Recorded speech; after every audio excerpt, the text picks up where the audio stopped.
네, 개혁신당 당대표 허은하입니다. 오늘은 저희 개혁신당 당내의 현안에 대한 긴급 기자회견으로 이 자리에 섰습니다. 기자회견문을 읽도록 하겠습니다. 당대표는 이준석 의원의 부하가 아닙니다. 최근 개혁신당 사태로 인해 시끄럽습니다. 저는 침묵을 지키는 것이 당을 위한 것이라고 생각했습니다. 그러나 지난 7개월간의 주요 경과와 최근 현안에 대해 입장을 밝히는 게 당을 살리는 것이라 생각하게 됐습니다. 당대표는 당무를 총괄하며 사무총장과 정책위 의장 임명권을 가집니다. 모두 민주적 정당이 똑같습니다. 개혁신당도 마찬가지입니다. 현재 개혁신당 사태의 본질은 간단합니다. 저 허은하 대표가 이준석 의원의 상황 정치에 순응하지 않고 사무총장 임명권을 행사하려 했기에 벌어지는 일입니다. 그 밖에 저에 대한 음해와 모략은 모두 거짓입니다. 이제 자초지정을 설명드립니다. 저는 2024년 5월 19일 당대표로 선출됐습니다. 대표 선출 이후 이준석 의원이 먼저 이주영 정책위 의장과 김철근 사무총장을 추천했습니다. 이주영 정책위 의장은 적절하다고 판단해서 수용했으나 김철근 사무총장은 거절했습니다. 제가 염두에 뒀던 사무총장이 있었기 때문입니다. 그러나 이준석 의원이 여러 차례 강하게 요구했습니다. 결국 수용했습니다. 이 결정이 오늘의 사태를 초래할 줄은 미처 몰랐습니다. 최근 이준석 의원은 당무 개입을 한 적이 없다고 글을 올렸습니다. 전혀 사실이 아닙니다. 이준석 의원에게 김철근 사무총장 추천을 했는지 물어보시면 됩니다. 이준석 의원은 국민의당 대표 때 산업은행 이전에 대해 찬성했습니다. 이 사안은 부산 지역과 산업은행 노조의 입장이 다릅니다. 개혁신당 출범 이후 이 사안에 대한 논의는 충분하지 않았습니다. 6월 21일 부산에서 현장 최고위를 했습니다. 산업은행 이전은 부산 현안이었기에 기자들이 질문했고 저는 아직 최종 당론은 아니지만 나는 찬성이다 라는 취지로 말했습니다. 이후 들려온 이야기에 의하면 이때부터 이준석 의원이 매우 불쾌했다고 합니다. 이후 이준석 의원은 실력 행사를 하며 당을 압박했습니다. 6월 27일 총선 이후 첫 개혁신당 워크숍이 예정되어 있었습니다. 당 지도부와 당직자, 의원 및 보좌진 전부가 참석하는 중요한 행사였습니다. 이준석 의원이 워크숍 강사로 한 달 전부터 예정되었습니다. 그런데 이틀 전 오후 갑자기 이준석 의원은 불참을 통보했습니다. 불쾌감의 일환으로 해석됐습니다.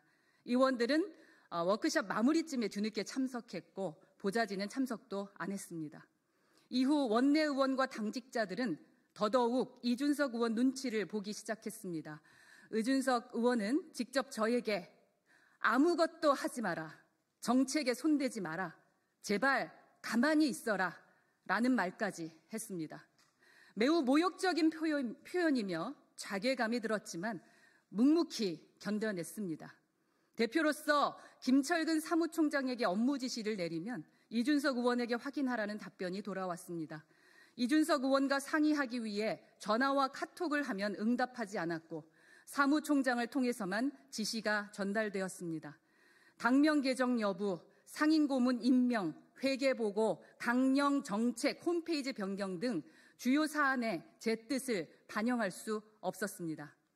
당 회의나 행사에도 이준석 의원은 거의 불참했습니다. 주요 사안에 대해 논의하려 직접 찾아가서 상의하는 경우가 잦아졌습니다. 저는 이준석 의원이 사무총장 추천을 선한 의도로 수용했습니다.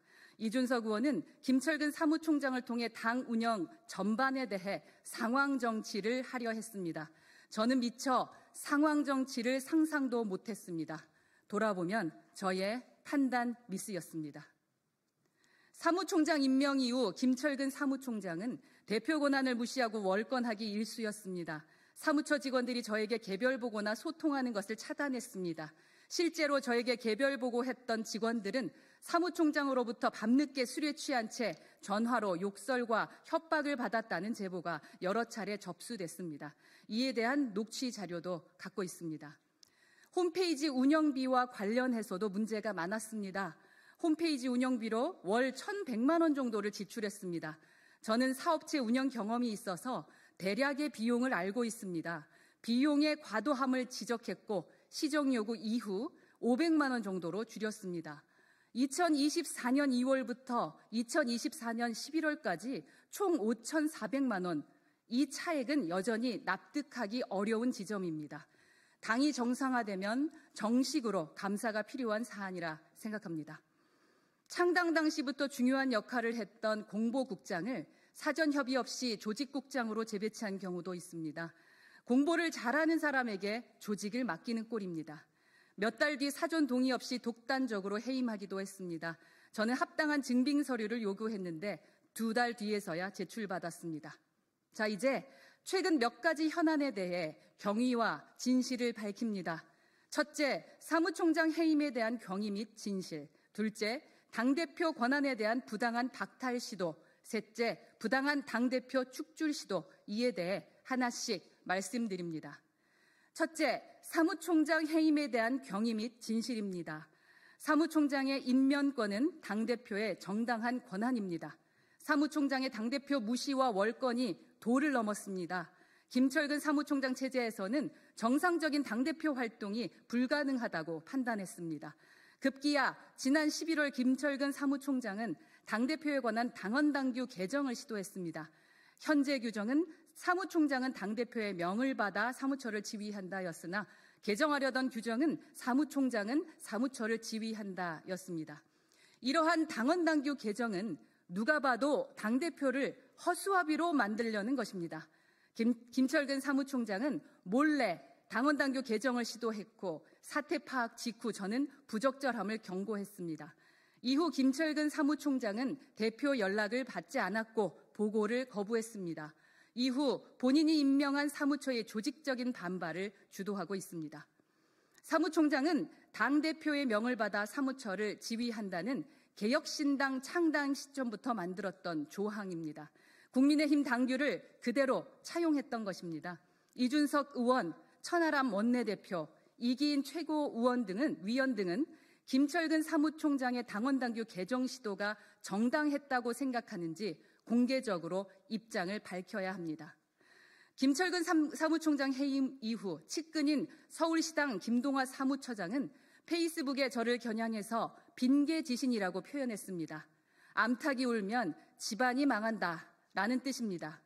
저에 대한 모욕적인 표현이기도 하고 여성 비하적인 표현으로 매우 부적절합니다. 저는 평소 여성 할당제도 반대하고 여성 가산점도 반대하는 입장입니다. 그러나 당의 고위 당직자가 여성 전부를 비하하는 표현은 징계를 받을 사안이라 생각합니다. 둘째, 당대표 권한에 대한 부당한 박탈 시도가 자행됐습니다.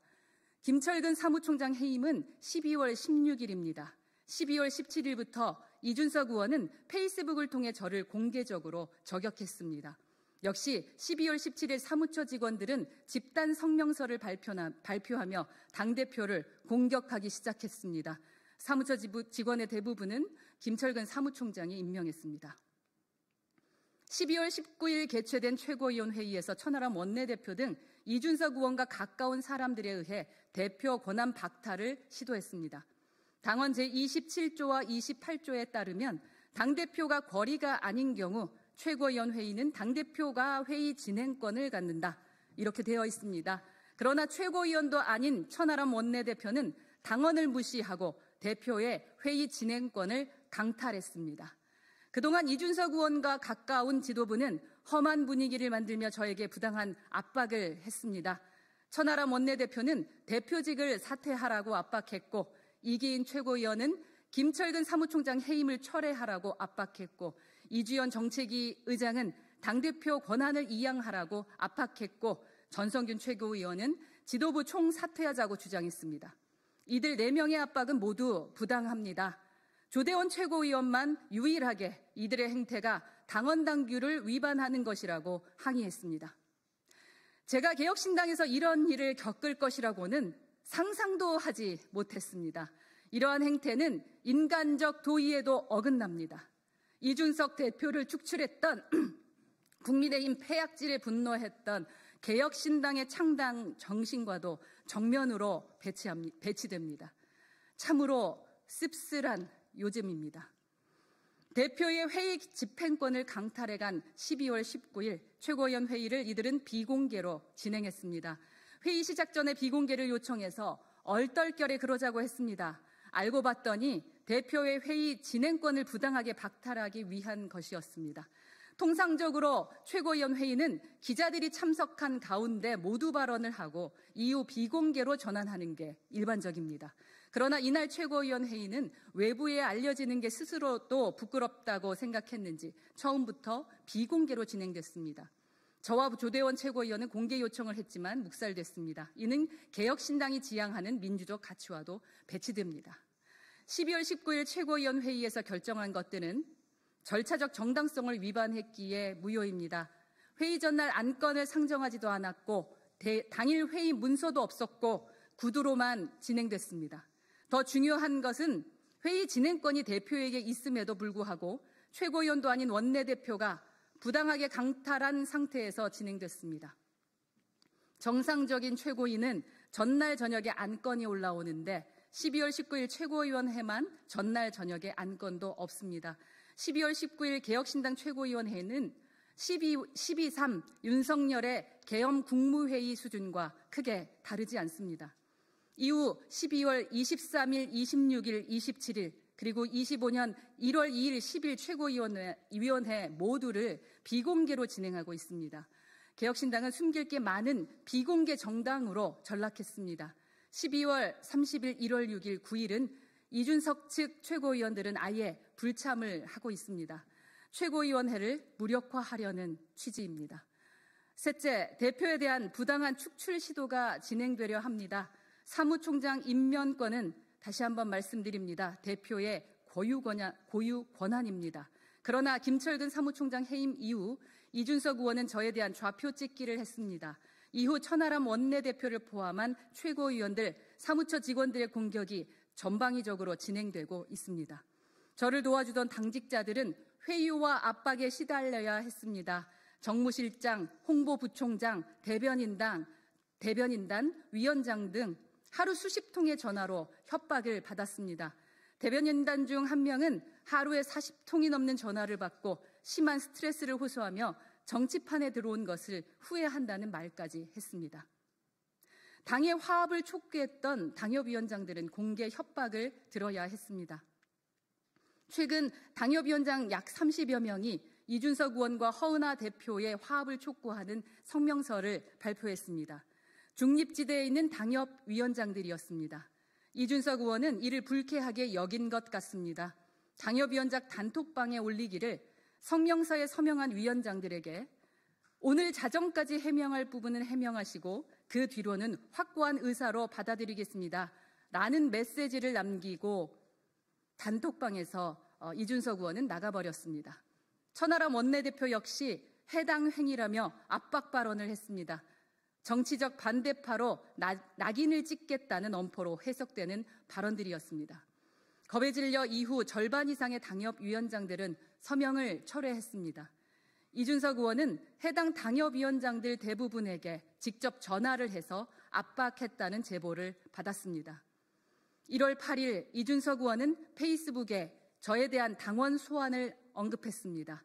이후 이준석 팬카페 회원들이 당원 소환제를 준비하고 있다는 제보를 받고 있습니다.